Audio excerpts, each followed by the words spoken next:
plan basically to destroy the battleships of the United States Navy, because Admiral Yamamoto had studied U.S. naval strategy and specifically followed the strategy of a very famous American naval officer, Albert Thayer Mahan, whose strategy we've all studied. And his works were based on major capital ships, battleships.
It's not a tactical maneuver now.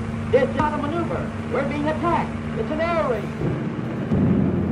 The Japanese attack on Pearl Harbor on December the 7th, 1941, here dramatically shot by Japanese film crews for propaganda purposes, not only crippled America's Pacific fleet, it changed the course of history. Just the day before the raid, President Roosevelt had personally appealed to Emperor Hirohito not to drag their two countries into war. But it was too late. Japan had formed a secret pact with Germany to attack the Allied forces in Europe and in the Far East. America at that stage was neutral, but generally sympathetic to the Allied cause. This was an attempt to destroy American military power in the Pacific before she could strike back.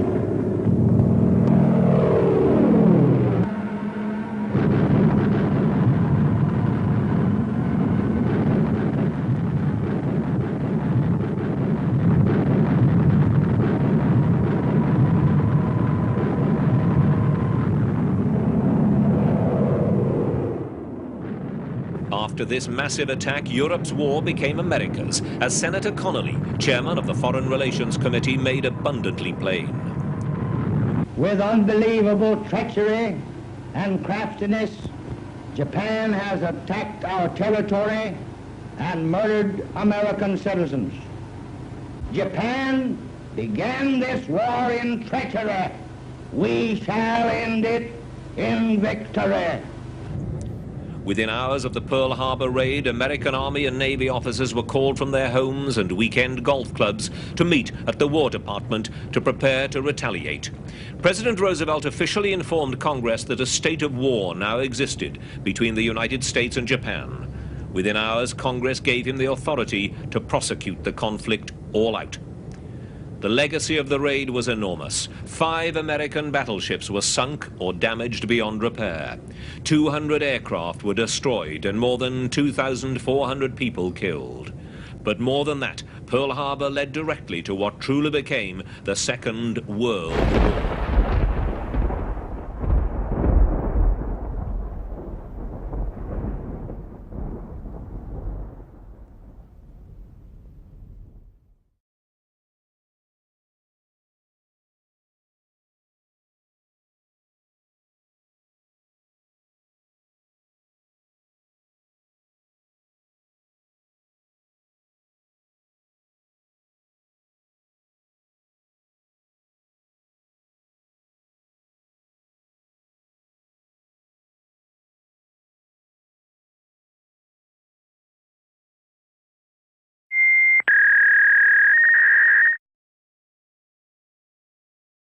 Did your life change when the U.S. went to war?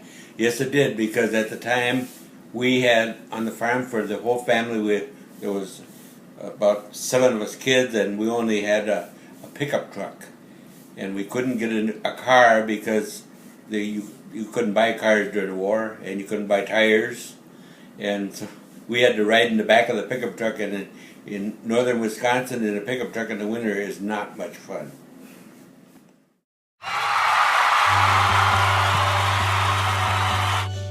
August of 1945, when we declared victory over Japan. And my family was ecstatic for several reasons. And the reason I remember it is because I was at my grandparents' in Brooklyn, New York, and they actually closed off the street and put up this huge stage and decorated it with flags right in front of my grandparents' house.